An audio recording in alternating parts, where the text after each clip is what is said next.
नमस्कार अनि हार्दिक स्वागत छ यहाँहरु सम्पूर्णलाई कार्यक्रम साझा सरोकारमा छौं हामी। कार्यक्रम साझा सरोकार लुम्बिनी मिडिया हबले उत्पादन गर्ने गर्छ।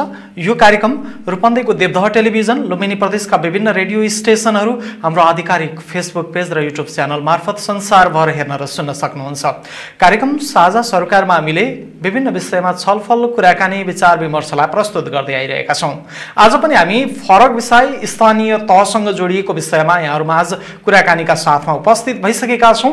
आज हामी गुल्मीको नमुना गाउँपालिका धुर्कोट गाउँपालिकाको समग्र अवस्था, जनप्रतिनिधि आएपछि साँच्चै धुर्कोटका स्थानीय वासीहरूले 21 वर्षको त्यो ग्यापलाई मेटाउने गरी सेवा प्रवाहका विषयमा महसुस हुने गरी काम उहाँले लिन सक्नु भएको छ। आज यही विषयमा हामी कुराकानी गर्नेछौँ। त्यसका लागि यति बेला हामीसँग हुनुहुन्छ गुल्मीको नमुना गाउँपालिका धुर्कोट गाउँपालिकाका अध्यक्ष भूपाल पोखरेल। भूपाल सर, यहाँलाई कार्यक्रममा स्वागत छ। हस्, धन्यवाद। आराम हुनुहुन्छ? ठिक छ। के गर्दै हुनुहुन्छ?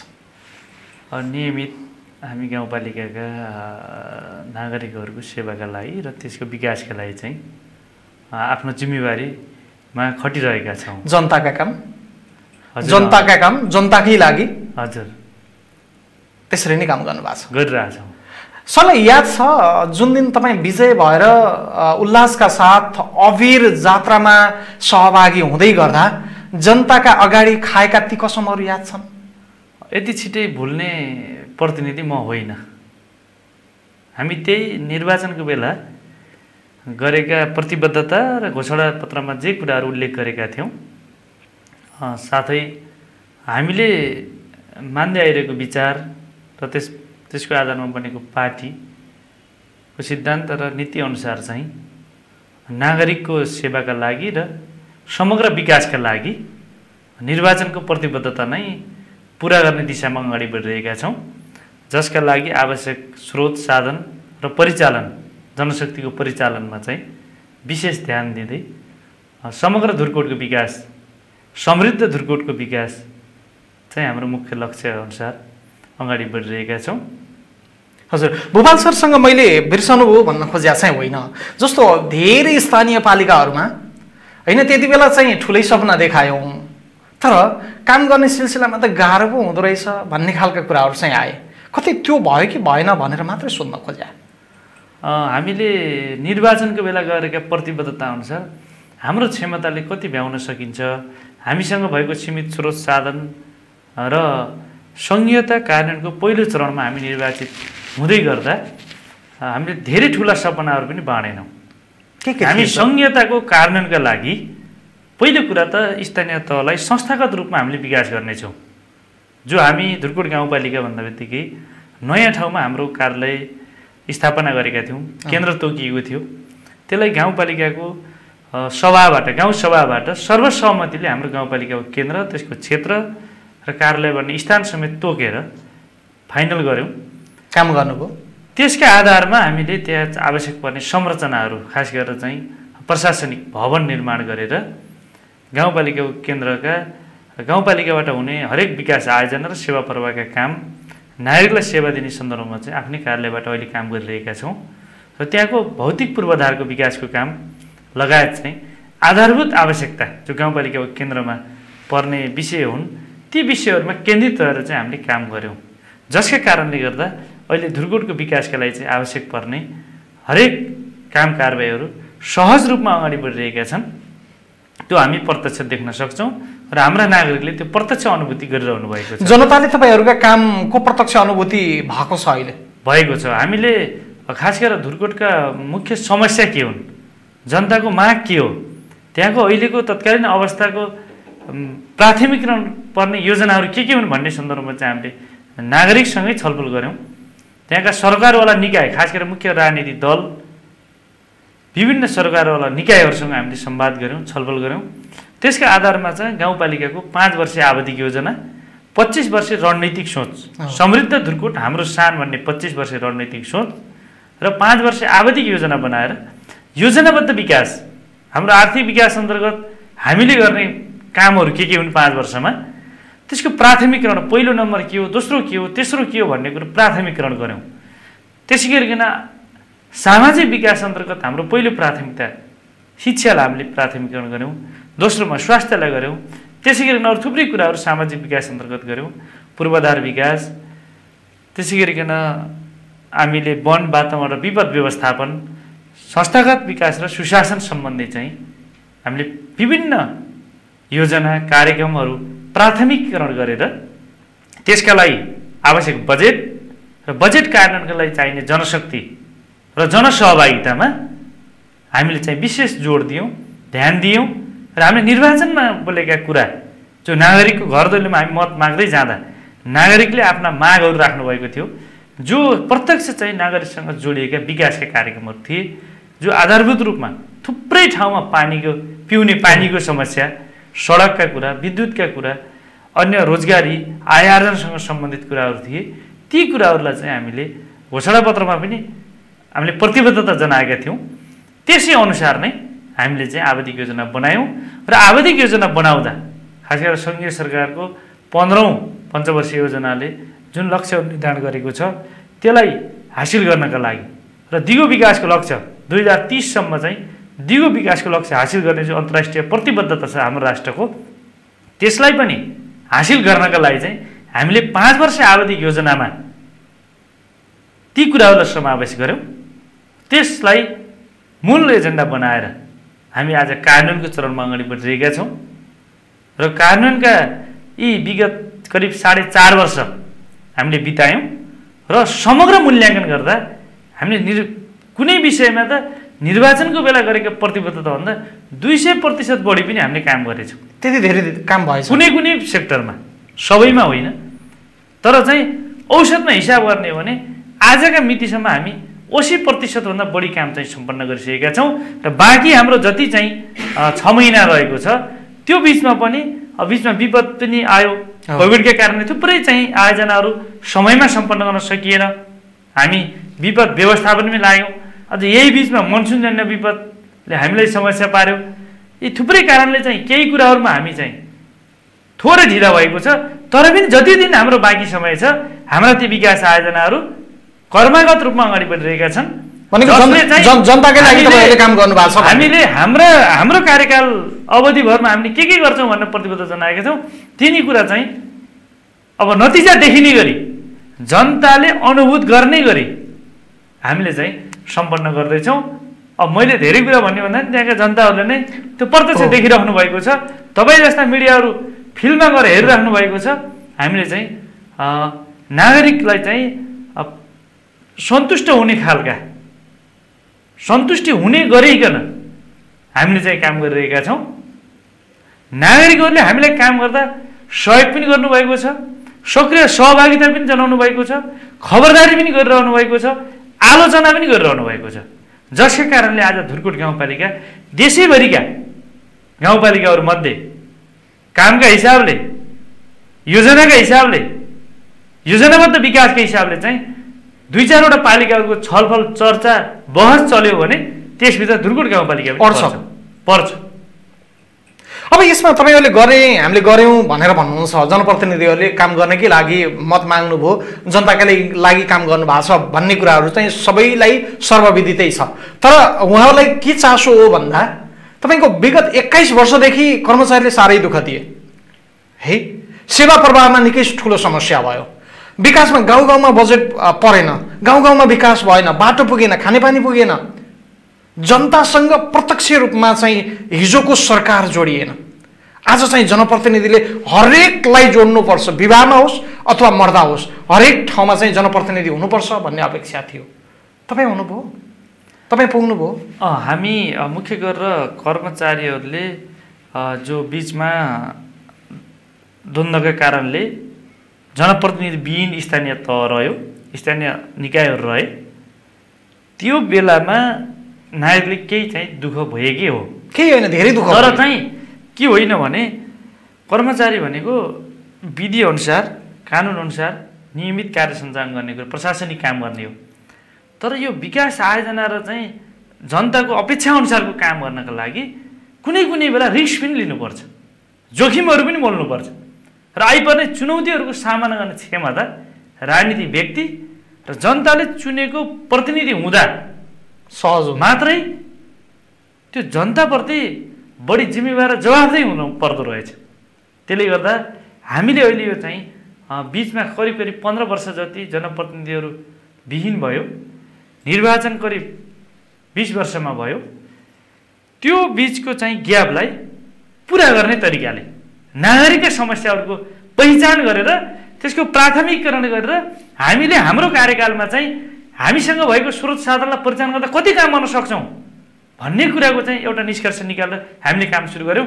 आज धुर्कोट गाउँपालिकामा कृषि, पशुपालन लगायतका व्यवसायहरूलाई स्वरोजगार बनाउने र हाम्रा युवा जनशक्तिहरूलाई चाहिँ कृषि र पशुपालन गरेर उत्पादन वृद्धि गर्ने, स्वरोजगार गर्ने, जसका लागि स्थानीय सरकारको तर्फबाट प्रविधि, तालिम, सिँचाइ, उन्नत खालको बिउ बिजन लगायतका विषयवस्तुहरूमा चाहिँ अनुदान लगायतका कार्यक्रममा हामीले चाहिँ सहयोग गर्ने र स्वरोजगार बनाउने कुरामा हाम्रो प्राथमिकता थियो।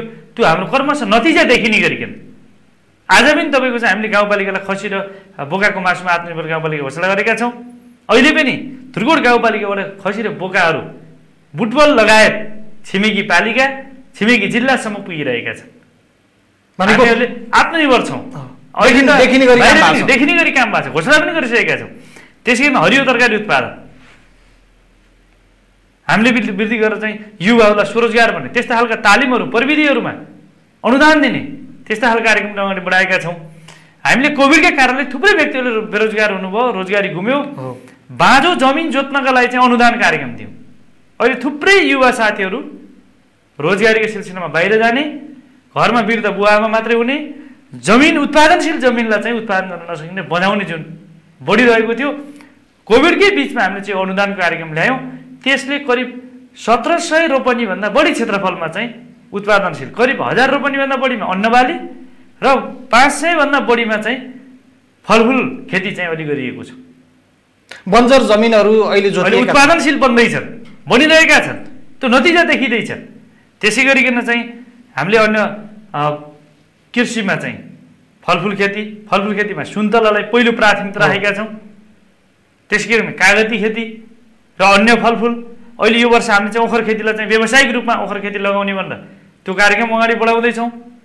त्यसै गरिकन हरियो तरकारी, यता पशुपालनतर्फ पहिलो प्राथमिकता हाम्रो चाहिँ बाख्रा पालन, जसबाट खसी र बोकाको मासु, दोस्रोमा भैँसी पालन, जसबाट दुधजन्य लगायत दुधजन्य परिकारहरूको उत्पादनको लागि भैँसी पालन, त्यही कुखुरा पालन, अन्डा उत्पादन लगायतै कुराहरूलाई चाहिँ हामीले प्राथमिकरण गरेर जब चाहिँ हामीले विभिन्न कार्यक्रमहरू अगाडि बढायौँ, युवाहरूको आकर्षण बढ्यो, किसानहरू व्यवसाय गर्न थाले, त्यसले चाहिँ गाउँपालिकालाई उत्पादनमा वृद्धि गर्दै गइरहेका छौँ र यसले स्वरोजगारतर्फ हामी अगाडि बढेका छौँ। भनेको युवाहरू अब चाहिँ गाउँमा केही गरेर खान सकिन्छ भन्ने वातावरणका साथ त्यहाँ जान सक्ने अवस्था छ, त्यो विश्वास बढिरहेको छ।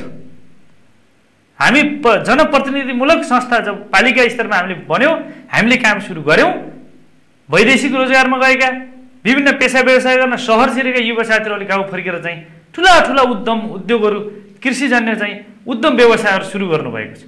भैँसी पालन, बाख्रा पालन, कुखुरा पालन, अन्डा उत्पादन, हरियो तरकारी, बाँधिएका जमिनहरू जोतेर हजारौँ सङ्ख्यामा चाहिँ सुन्तला र कागतीको बिरुवा रोपेर चाहिँ उहाँहरू व्यावसायिक बन्नतर्फ उन्मुख हुनुभएको छ, लाग्नु भएको छ। त्यसले गर्दाखेरि चाहिँ त्यो विश्वास बढ्दैछ। हामीलाई चाहिँ सरकार छ, सरकारले अभिभावकको भूमिका खेल्छ, हामीले आवश्यक पर्दा समस्या पर्दा सहयोग गर्छ।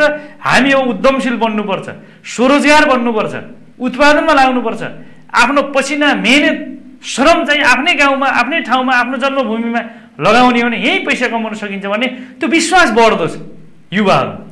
त्यो नै हाम्रो ठुलो पुँजी हो, जसका कारणले गर्दाखेरि चाहिँ निजी क्षेत्रको लगानी कृषि क्षेत्रमा आउने, युवाहरूको जो श्रम कृषि क्षेत्रमा आउने, उत्पादन वृद्धि हुने र बाहिरको पैसालाई चाहिँ गाउँपालिकाभित्र भित्राउने र नागरिकको खल्तीमा पैसा पुर्याउनको लागि चाहिँ हाम्रो ग्रामीण क्षेत्रको पालिका भएको कारणले ठुला उद्योग कल कारखानाहरू छैनन्। साना साना घरेलु उद्योगहरू र मुख्य गरेर कृषि र पशुपालनलाई नै उद्यमशीलता मार्फत चाहिँ स्वरोजगार बनाउने, रोजगारी सिर्जना गर्ने नै हाम्रो गाउँपालिकाको रोजगार क्षेत्रको चाहिँ प्रमुख प्राथमिकता भएको कारणले त्यो काम हामीले गरिरहेका छौँ। हजुर, भुपाल सरसँग म एउटा विषयलाई जोडेँ। जस्तो मधेसबाट हेर्दै गर्दा अथवा बुटोलबाट हेर्दै गर्दा तपाईँको गुल्मीका धेरै ठाउँहरू बन्जर भए, धेरै युवाहरू तराईमा झरे। त्यसलाई तपाईँले रोक्नुपर्ने अर्को एउटा गाउँपालिका, सबै गाउँपालिकाको अथवा नगरपालिकाको चाहिँ चुनौती बनिरहेछ। हजुर खानेपानी स्वास्थ्यमा अझै पनि तपाईँले भने पनि समस्या छ हैन। उपचारका लागि ठुला ठुला सहर धाउनु पर्नेछ। सामान्य उपचार तपाईँहरूले दिनुभएको छ, व्यवस्थित उपचारको अभाव अहिले पनि त्यो ठाउँमा चाहिँ छ। त्यसलाई कसरी व्यवस्थापन गर्न सकिएला अथवा त्यसका लागि तपाईँहरू कसरी लाग्नु भएको छ? मुख्य गरेर यो पहाडी क्षेत्रको चाहिँ बसाइसराईलाई रोक्नको लागि तपाईँले भने जस्तो खानेपानी, सडक, विद्युत, शिक्षा, स्वास्थ्य, सञ्चार लगायत गुणस्तरीय चाहिँ हुनु पर्यो। त्यसले चाहिँ बसाइसराई रोक्न सकिँदो रहेछ। हिजो स्थानीय पालिकाहरू बन्नुभन्दा अगाडि चाहिँ बसाइसराई जुन गतिमा थियो अहिले त्यो क्रमशः घट्दो छ। त्यो के हो त भन्दा मुख्य समस्या चाहिँ हाम्रो सडकहरूको थियो। 12 महिना सडकहरू चल्दैन थिए। सडक राम्रो नहुँदा बित्तिकै तपाईँको चाहिँ बिरामी हुँदा उपचार समयमा नपाइने त्यो पनि समस्या थियो। हामीले स्तर उन्नति गरेर चाहिँ 12 महिना सडकहरू सञ्चालन गर्ने, यातायातहरू सञ्चालन हुने, त्यसले चाहिँ नागरिकहरूले भनेको बेलामा चाहिँ सहरमा पुग्न सक्ने, सहरको वस्तु गाउँमा ल्याउन सकिने यो चाहिँ सडक स्तर उन्नतिले राम्रो गरेको छ। त्यसै कारण तपाईँले भने जस्तो चाहिँ पिउने पानी हामीले निर्वाचनको बेला गरेको प्रतिबद्धता के हो भने एक घर एक धाराको चाहिँ स्वच्छ पिउने पानी चाहिँ पुर्याउँछौँ भनेको हौँ। हामीले यो कोभिडको बिचमा पनि थुप्रै कामहरू गऱ्यौँ। अहिले करिब 3500 घर धुरीमा चाहिँ एक घर एक धारा पुर्याइसकेका छौँ। धुर्कोट गाउँपालिकाको सबैभन्दा उच्च ठाउँ भनेको वडा नम्बर 1 को नयाँ गाउँको ओखलढुङ्गा हो। त्यसै गरिकन गाउँपालिकाको केन्द्र बरबोटभन्दा माथि त्यो ऐतिहासिक धुर्कोट दरबार छ त्यो क्षेत्र हो। ती दुवै क्षेत्रमा चाहिँ हामीले पिउने पानी पुर्याइसकेका छौँ। लिफ्टबाट 3 लिफ्ट गरेर धुर्कोटको दरबार क्षेत्रमा पानी पुर्याएका छौँ। अहिले नागरिकको घर घरमा पानी पिएको छ, खुसियाली छाएको छ नागरिकमा। अहिले हामीले पिउने पानी पुर्याइरहेका छौँ। क्रमशः अन्य स्रोतहरूबाट पनि त्यहाँ पानीको मात्रा बढाएर फेरि ती डाँडाका चाहिँ पाखाहरूलाई हरियाली बनाउनको लागि हामीले चाहिँ पिउने पानीलाई थोरै बढाउन सक्यौँ भने सिँचाइमा समेत प्रयोग हुने र हाम्रा पाखाहरूलाई चाहिँ हरियाली बनाउन सकिन्छ भने हामीले ती अभियानहरू पनि चालेका छौँ। त्यसले बसाइसराई रोकिँदैछ। अर्कोतर्फ शिक्षा, हाम्रा सामुदायिक विद्यालयहरूको गुणस्तरीय शिक्षा दिन सकियो भने शिक्षा अध्ययन गर्नका लागि चाहिँ गाउँबाट बसाइसराई सहर झर्ने जुन चाहिँ बिचमा रफ्तार बढेको थियो त्यसलाई रोक्नको लागि चाहिँ गुणस्तरीय सामुदायिक शिक्षा हाम्रो प्रतिबद्धता भनेर चाहिँ हामीले शैक्षिक आवधिक योजना बनायौँ 5 वर्षे। त्यसलाई अहिले कार्यान्वयनको हामी त्यो दोस्रो चरणमा छ, दोस्रो चाहिँ शैक्षिक क्षेत्रमा अगाडि बढिरहेका छौँ। त्यसले क्रमशः नतिजाहरू देखिँदै गइरहेका छन्। सामुदायिक विद्यालयप्रति अभिभावकहरूको विश्वास बढ्दैछ, विद्यार्थीहरूको विश्वास बढ्दैछ, सिङ्गो समुदायको विश्वास बढ्दैछ। जो चाहिँ स्थानीय पालिकाहरूले माध्यमिक तहसम्मको स्थानीय शिक्षाको जिम्मेवारी हामीले संविधानले हामीलाई दिएको छ त्यसमा हामीले चाहिँ देखाएको तत्परता, भौतिक संरचना, तालिम, प्रविधि लगायत त्यहाँको शौचालय, खानेपानी, अन्य वातावरणीय पक्ष सबै कुरालाई हेर्दा सहर र गाउँमा भएका विद्यालयहरूबिच ठुलो अन्तर अहिले छैन। हाम्रा सबै विद्यालय गुणस्तरीय शिक्षाका लागि चाहिँ हामीले त्यो गरिरहेका छौँ। त्यसमा सरकारको जिम्मेवारी सरकारले पुरा गर्ने, अभिभावकको जिम्मेवारी अभिभावकले पुरा गर्ने, शिक्षक खास गरेर चाहिँ सरकारको प्रतिनिधिको रूपमा रहेका हाम्रा शिक्षकहरूले चाहिँ आवश्यक कमीहरूलाई सुधार गरेर गुणस्तरीय शिक्षाका लागि चाहिँ विशेष जोड दिँदा, ध्यान दिँदा आज केही परिवर्तनका सङ्केतहरू देखिएका छन्। त्यसैले विद्यार्थीले खेल्नुपर्ने भूमिकामा पनि हामीले चासो बढाउँदा आज चाहिँ सामुदायिक विद्यालयको शिक्षामा परिवर्तन देखिएको छ। त्यसै गरेर स्वास्थ्य, हजुरले अगाडि भन्नुभयो सामान्य उपचार भन्नु स्थानीय तहको जिम्मेवारीमा आधारभूत स्वास्थ्य हो। हामीले आधारभूत स्वास्थ्यलाई चाहिँ गुणस्तरीय बनाउने, नागरिकलाई चाहिँ सन्तुष्टि दिने र चाहिँ भौतिक संरचना, आवश्यक उपकरण भएको जनशक्तिलाई तालिम र चाहिँ निःशुल्क सरकारको तर्फबाट दिनुपर्ने निःशुल्क औषधिहरूको व्यवस्थापन कुनै पनि बेला चाहिँ त्यो खाली हुन नदिने गरिकन चाहिँ हामीले त्यो व्यवस्थापन गऱ्यौँ, जसले अहिले चाहिँ हाम्रो आधारभूत स्वास्थ्य सेवाप्रति नागरिकको विश्वास बढेको छ।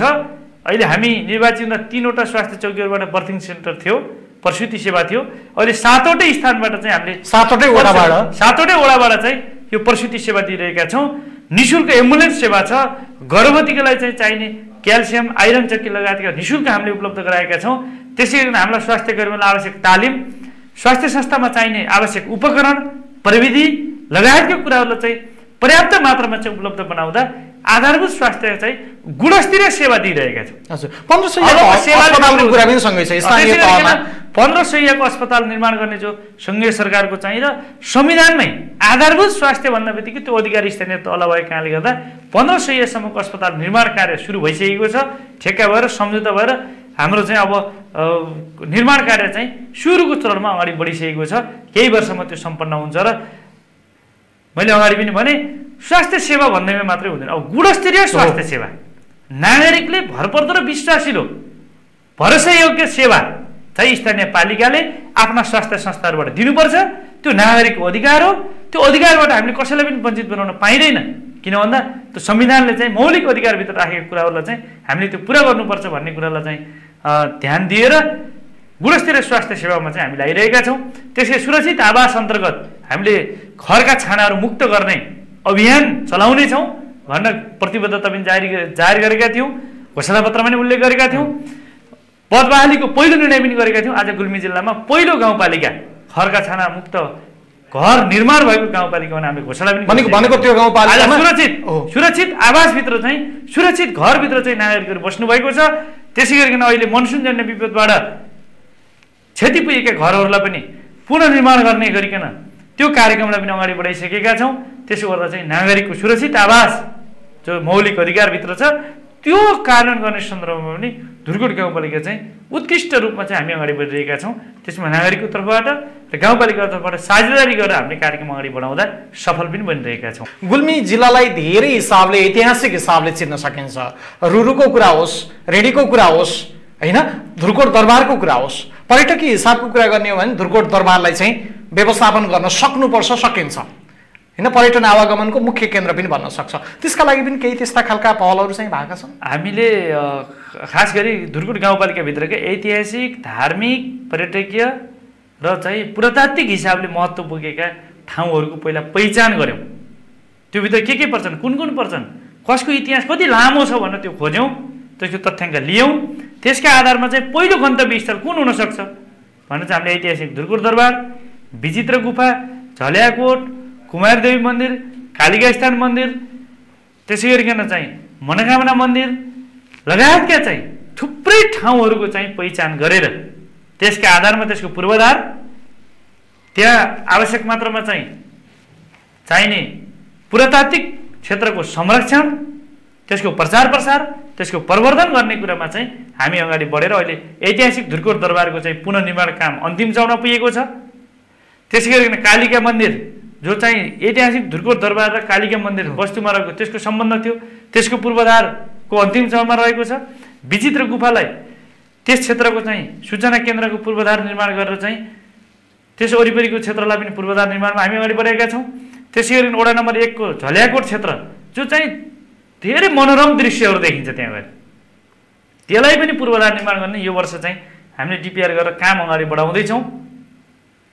त्यसै गरी कृषि पर्यटन, मौसम अनुसारको चाहिँ फलफुल र कृषिजन्य वस्तु उत्पादन हुँदा कृषिमा आएर रमाउने खालका पर्यटकहरू पनि हुन्छन्। त्यसले गर्दा चाहिँ कृषि पर्यटनलाई पनि हामी त्यही अनुसार अगाडि बढाइरहेका छौँ।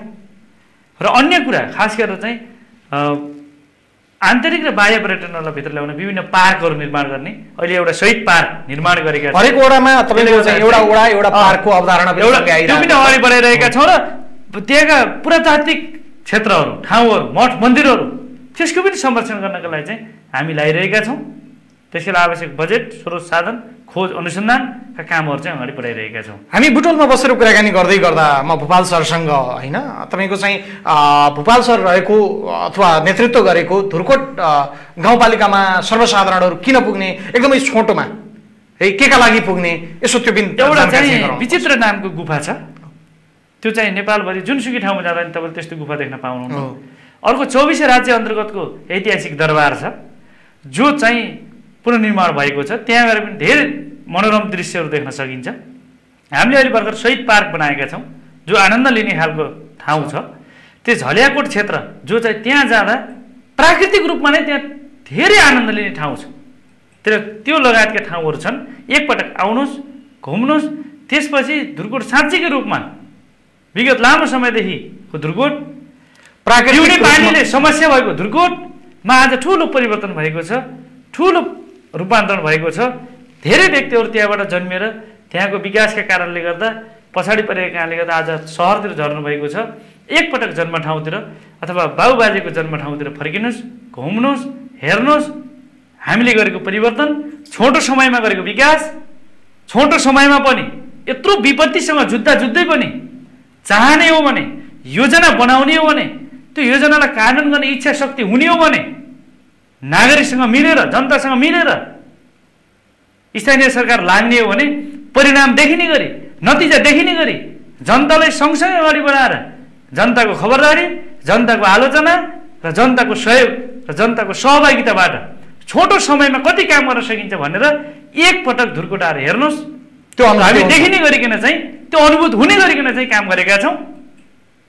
तपाईँको मिडिया मार्फत चाहिँ मैले सबैलाई एकपटक धुर्कोट घुम्न आउनुहोस्।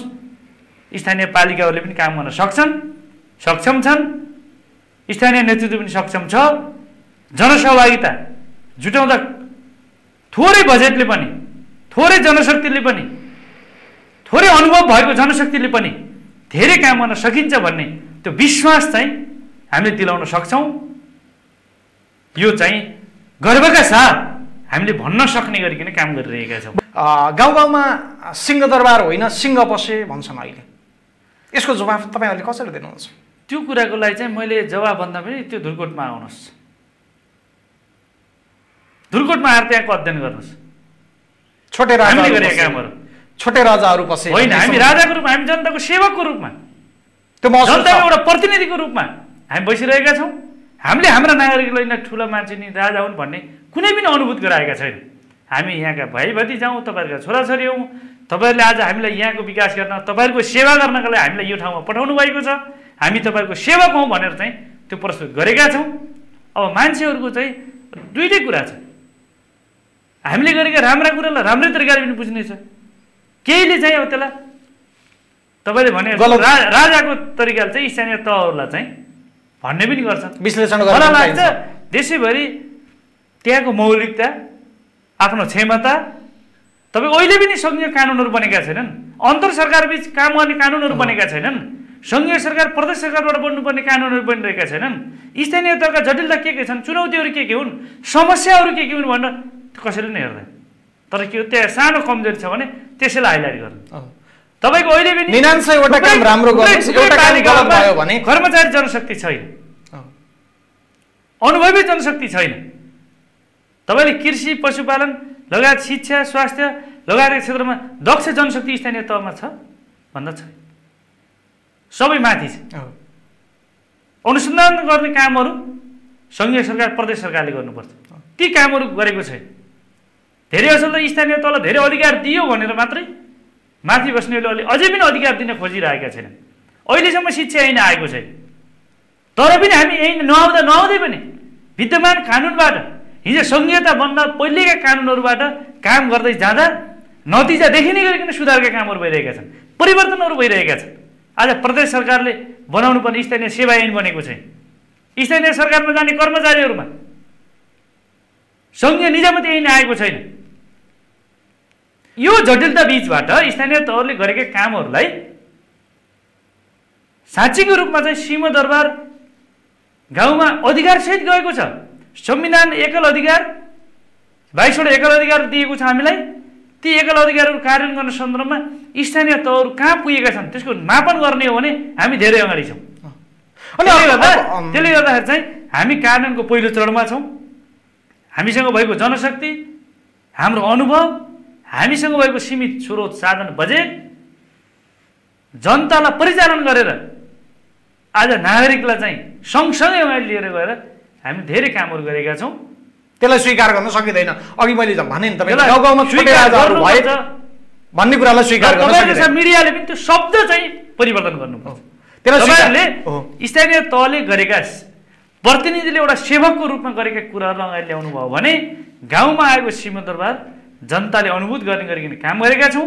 यो बिचमा यो करिब 4.5 वर्षको बिचमा हामीले पनि काम गर्दा कहीँ न कहीँ कमी भएका छन्। ती कमी के हुन् त्यसको पहिचान गर्नु पर्यो, ती कमजोरी के हुन् त्यसको चाहिँ पहिचान हुनु पर्यो। त्यसका आधारमा पाठ सिकेर काम गर्दै जानु पर्यो। काम गर्नेकैमा हुन्छन् कमजोरी, त्यो कमजोरी होइन, कामलाई चाहिँ हाइलाइट गर्नु पर्यो, कमजोरीलाई आलोचना गर्नु पर्यो, सुझाव दिनु पर्यो, सहयोग गर्नु पर्यो, सल्लाह दिनु पर्यो। तब न चाहिँ अझै सक्षम हुन सकिन्छ, अझै सबल बन्न सकिन्छ।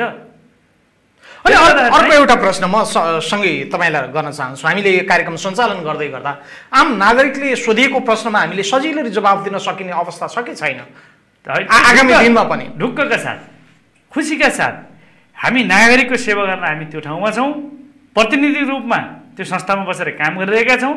नागरिकले गरेको प्रश्न, नागरिकले गरेको खबरदारी, नागरिकले देखाएको चासोप्रति हामी जति बेला पनि जुन ठाउँमा पनि जवाफदेही बन्न सक्छौँ, त्यो जिम्मेवारी लिन सक्छौँ, त्यो हिम्मतका साथ चाहिँ काम गरिरहेका छौँ। जुनसुकै बेला जुनसुकै अवस्थामा पनि हामी नागरिकप्रति जवाफदेही छौँ। अबको प्रतिनिधित्वको हिसाबले भोपाल फेरि पनि गाउँपालिकाको अध्यक्ष अथवा कुनै यस्तो जिम्मेवारीमा आउनु पाए हुन्थ्यो भन्ने गरी लागेको छ अथवा लागेको छैन? यो प्रश्न सोध्न मिल्छ मिल्दैन थाहा छैन, तर मैले तपाईँलाई प्रश्न गरेँ। मेरो आफ्नो प्राथमिकता भनेको मैले आफूले पहिलो निर्वाचनमा गरेको प्रतिबद्धतालाई पुरा गर्नेतर्फ नै छ। मैले अर्को निर्वाचनमा म उठुला नउठुला त्यो मैले सोचेको छैन। मैले अहिले आफूले निर्वाचन तपाईँले अगाडि पनि भन्नु घोषणापत्रलाई कसरी कार्यान्वयन गर्ने भन्ने कुरा छ। अब त्यहाँको नागरिकले हामीलाई छानिसके पछाडि हामीले गरेको कामबाट र अब चाहिँ निर्वाचनको बेला नै निर्णय गर्ने कुरा हो। नागरिकले अथवा पार्टीले तपाईँको टिकट दिने कुरा, नागरिकले चाहिँ मूल्याङ्कन गर्ने कुरा भयो, पार्टीले टिकट दिने, त्यति बेलाको आवश्यकता र चाहिँ परिस्थिति अनुसार चाहिँ निर्णय लिने कुरा हो। त्यसले गर्दा अहिले मेरो पहिलो प्राथमिकता भनेको चाहिँ निर्वाचनको बेला गरेका कुराहरूलाई प्रतिबद्धताहरूलाई पुरा गर्ने, अगाडि चालिएका आयोजनाहरूलाई समयमै सम्पन्न गर्ने, जसबाट त्यसको प्रतिफल नागरिकले छिटोभन्दा छिटो प्राप्त गर्नुहोस् भन्ने कुरामा नै मेरो आफ्नो ध्यान छ, जोड छ। म त्यता नै लागिरहेको छु। त्यो भन्दै गर्दा निर्वाचनको बेला आइपर्ने जस्तो सुकै परिस्थितिमा पनि नागरिकको चाहिँ चाहना अनुसार निर्णय लिने कुरा हो। अहिले भर्खरै भनिहाल्नुपर्छ भन्ने छैन। जस्तो जनतालाई चाहना चाहिँ हुनसक्छ अथवा होइन के होला भन्ने अपेक्षा पनि हुनसक्छ, सँगै भूपाल सरले केही भन्दै हुन्थ्यो भन्ने खालका कुराहरू पनि आउन सक्छन् होइन? यति बेला धेरै भने त्यति बेला निर्वाचनकै बेला निर्णय लिँदा राम्रो हुन्छ जस्तो मलाई लाग्छ। आवश्यक पर्यो भने मैले केही काम गर्न बाँकी छ अझै, ती कुराहरूलाई पुरा गर्नका लागि अझै एक कार्यकाल चाहिँ मलाई जस्तो स्थानीय तहमा 2 कार्यकालसम्म रहन पाउने भन्ने संविधान तह व्यवस्था भए अनुसार अब चाहिँ अझै एक कार्यकालमा मैले केही गर्न बाँकी छ भनेर आउन सकिने अवस्था हो कि होइन? अनि मैले अगाडि भनिसकेँ त्यसका लागि चाहिँ तत्कालीन अवस्थामा निर्णय लिन्छौँ। त्यो नागरिकको चाहिँ चाहना, त्यहाँको आवश्यकता र तत्कालीन परिस्थिति अनुसार चाहिँ निर्णय लिएर नागरिकको सेवामा म भोलि अध्यक्ष हुँदा नहुँदा पनि निरन्तर लाग्ने कुरा त्यो क्षेत्रका लागि। भनेको टिकटले मात्रै सबै कुरा व्यवस्थापन गर्छु भन्ने चाहिँ होइन, बाहिर बसेर पनि काम गर्न सकिन्छ। हिजो म अध्यक्ष हुनुभन्दा अगाडि पनि त्यो क्षेत्रमा मैले काम गरेको थिएँ। त्यही काम गरेर यसले फेरि पनि काम गर्न सक्छ भनेर जनताले मत दिनुभयो। भोलि म त्यो ठाउँमा नहुँदा पनि मैले त्यहाँको विकासका लागि काम गर्छु, जनताका लागि काम गर्छु, धुर्कोटको विकासका लागि काम गर्छु, गुल्मीको विकासका लागि काम गर्छु। किन भन्दा म राजनीतिक व्यक्ति हो, मेरो जिम्मेवारी त्यो हो। त्यसले गर्दा कहिले पदमा भइन्छ, कहिले नहुन पनि सकिन्छ। तर अब आवश्यकता अनुसार, परिस्थिति अनुसार पार्टीले यदि टिकट दियो जनताले फेरि पनि आउनुहोस् भन्ने अवस्था भयो भने म चाहिँ पछि सोच्न सकिन्छ, पछि हट्दिन भन्ने पनि होला। त्यो कुरा पनि स्वीकार गर्ने मैले अगाडि भनिसकेँ। अब हामी राजनीति गर्ने मान्छेले जनताको सेवा गर्नका लागि कहिले पदमा बस्नका लागि अथवा पदमा रहेर कहिले बाहिर रहेर पनि गरिन्छ, त्यही बेला नै निर्णय हुन्छ भन्ने हो मेरो कुरा। हुन्छ, धेरै धेरै धन्यवाद छ। निकै महत्त्वपूर्ण विषयमा हामीले सरसँग कुराकानी गर्ने अवसर प्राप्त गऱ्यौँ। रेडियो सुन्ने र टेलिभिजन हेर्ने तथा फेसबुक र अनलाइन मार्फत हामीलाई हेर्ने सुन्ने सबैको तर्फबाट सरले हामीलाई समय उपलब्ध गराउनु भएकोमा धेरै धेरै धन्यवाद छ। हस्, धन्यवाद। मलाई पनि धुर्कोटको विकास प्रतिनिधिहरूले गरेका कामको बारेमा तपाईँको मिडिया मार्फत आम जनसमुदायबीच पुर्याउने अवसर प्रदान गर्नुभएकोमा धन्यवाद दिन चाहन्छु। हुन्छ, धेरै धेरै धन्यवाद छ। आज हामीले कार्यक्रम साझा सरोकारमा रहेर गुल्मीको नमुना गाउँपालिका धुर्कोट गाउँपालिकाको समग्र अवस्था, जनप्रतिनिधिले के साँच्चीकै जनताका काम गर्नुभयो, 4 वर्षको यात्रा कस्तो रह्यो, सबै क्षेत्रमा सबैले महसुस हुने गरी कति काम भयो, यही विषयमा आज हामीले कार्यक्रम साझा सरोकारमा रहेर गुल्मीको नमुना गाउँपालिका धुर्कोट गाउँपालिकाका अध्यक्ष भूपाल पोखरेलसँग कुराकानी गरेका छौँ। आजलाई कार्यक्रम साझा सरोकारका लागि छुट्याइएको आजको समय सकिएको छ। कार्यक्रममा सहयोग गर्ने सुशीललाई धेरै धन्यवादको साथमा, मलाई क्यामेरामा साथ दिने दिपा नेउपानेलाई विशेष धन्यवादको साथमा कार्यक्रम सञ्चालक प्रकाश गौतम बिदा हुन्छु। नमस्कार।